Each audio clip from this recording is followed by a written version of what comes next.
nação santista, como vocês estão? O Santos estressou vocês hoje? Hoje não. Meu nome é Gabriel Zupo, do canal Sincero Santos. Não se esqueçam de se inscrever no canal, curtir e compartilhar o vídeo e ativar o sininho. E para você que tem Instagram, seguir a página do canal, @Sincero Santos. Bom, galera, o Santos está passando por uma reformulação no departamento de futebol e também pode ter um atacante, que é seu destaque, de saída. Bom, vou começar pela reformulação do departamento de futebol. Hoje, as redes sociais do Santos se manifestaram bastante falando sobre um pedido de demissão do Pedro Martins. Bom, Globo Esporte, Lucas Musetti, PVC, todos falaram desse pedido de demissão. Entretanto, até o momento que estou gravando o vídeo para você, não tem ainda um anúncio oficial do clube. Mas, como todos esses portais confiáveis postaram, eu acredito que realmente Pedro Martins deu adeus ao Santos. Sobre a saída do Pedro Martins, eu acho que teve erros e acertos. Eu acho que os acertos dá para falar que logo quando ele chegou, ele pegou todos os jogadores que o Santos queria se livrar, ou pelo menos queria emprestar, ele pegou e deu um destino. Caso de Rainer, Rodrigo Ferreira, Rodrigo Fernandes, Morelos. Então, assim, pelo menos essa questão dos contratos de jogadores que o Santos não tinha o que fazer e não queria deixar aqui afastado, ele resolveu muito rápido.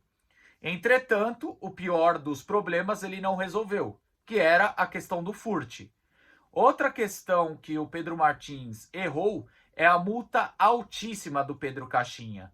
A gente até ficou impressionado que no dia que ele chegou, ele falou da demissão do Galo, Marcelo Fernandes e Arzu.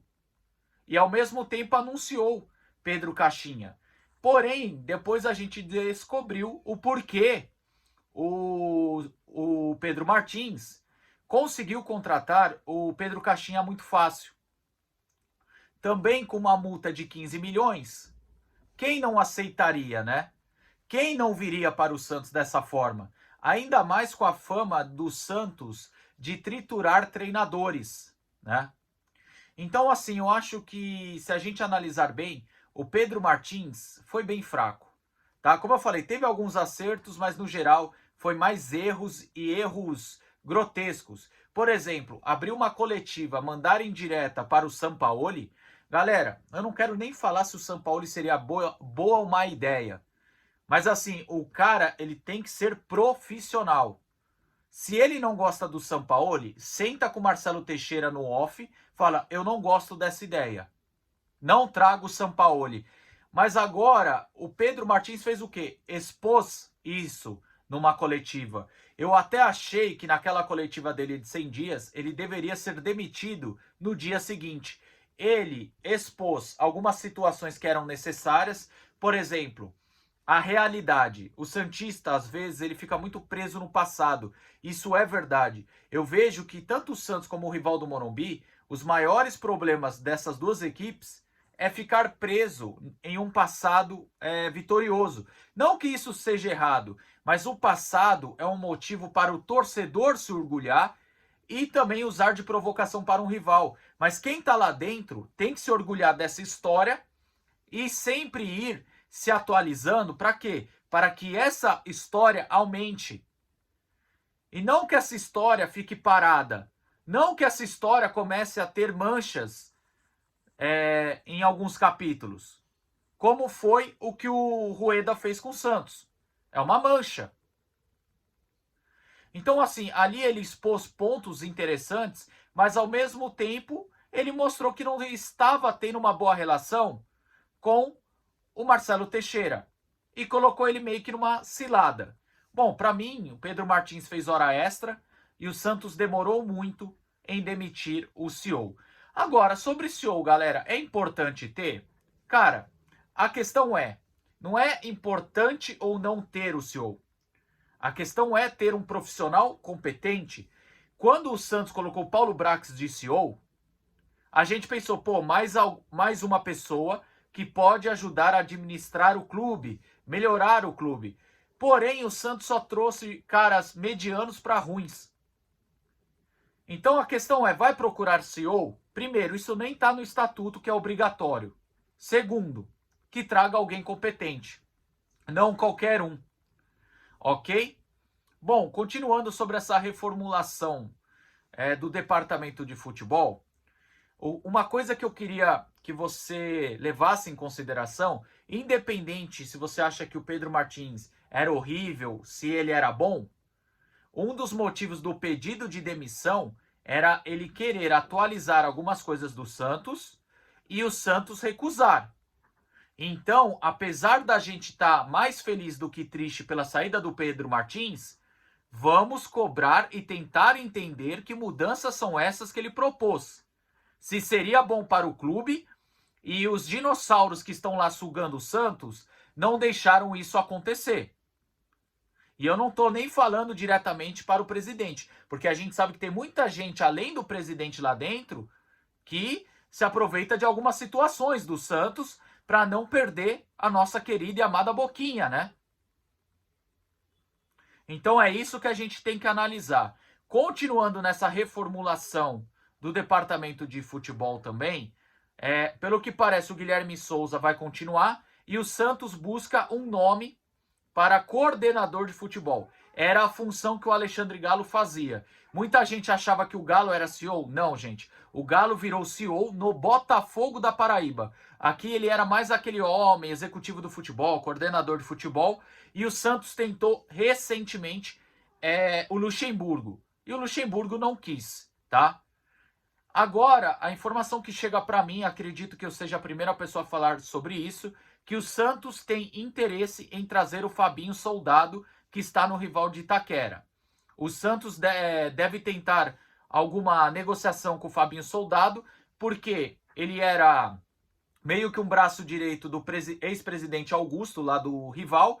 A gente viu a situação política que também está o rival. O presidente saiu e por isso o Santos pode se aproveitar dessa situação para trazer o Fabinho Soldado. Então, o Santos tem interesse em Fabinho Soldado como homem do futebol. Agora, se vai oficializar proposta, se vai conseguir trazer, já é outra coisa. Beleza, galera? Tranquilo? Então é isso que eu tenho para falar sobre o departamento de futebol do Santos.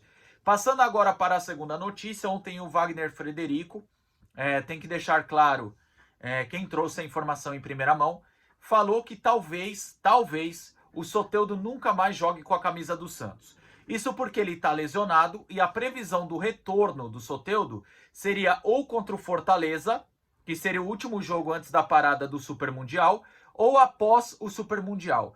Mas por que ele pode nunca mais jogar com a camisa do Santos? A diretoria sempre deixou claro que não confia tanto no Soteldo extracampo. Eu sei que renovou com ele, eu sei que deu uma valorização para ele, mas a intenção da diretoria é negociar o Soteldo na próxima janela. É usar ele de moeda de troca, conseguir vender, por quê? Porque além deles não confiarem no Soteldo, eles estão vendo que o Soteldo tem alguns problemas musculares. Então eles estão vendo que o Soteldo joga 1 ou 2 jogos e fica 3 jogos fora. Então não está compensando. O custo-benefício do Soteldo também não está sendo legal.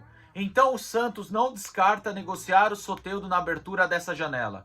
Agora, clubes da Série A, acho difícil alguém querer. Agora, Major League, clubes sul-americanos, talvez clubes da Arábia, pode querer o Soteldo, mas eu acho difícil essa situação do Soteldo. Gabriel, eu até acho o Soteldo bom jogador e ponto. Tem um bom drible, tem um bom passe, quebra a linha com drible, tem, como eu falei, tem um bom passe que também quebra a linha, porém é um jogador alérgico a chutar pro gol. Não é à toa que está um jejum de 6 meses. É muito engraçado que a primeira passagem do Soteldo pelo Santos, ele fez 20 ou 21 gols. E nessa sua segunda passagem, desde 22, fez apenas 1 gol. Lógico que eu tô pulando o ano de 2024, que foi o ano que ele jogou pelo Grêmio. Mas assim, galera, a questão do Soteldo será que o custo-benefício do Soteldo tá valendo a pena? Eu já me expressei aqui em janeiro. Dentro do campo, eu até acho bom jogador. No extra-campo, eu não gosto muito do jogador.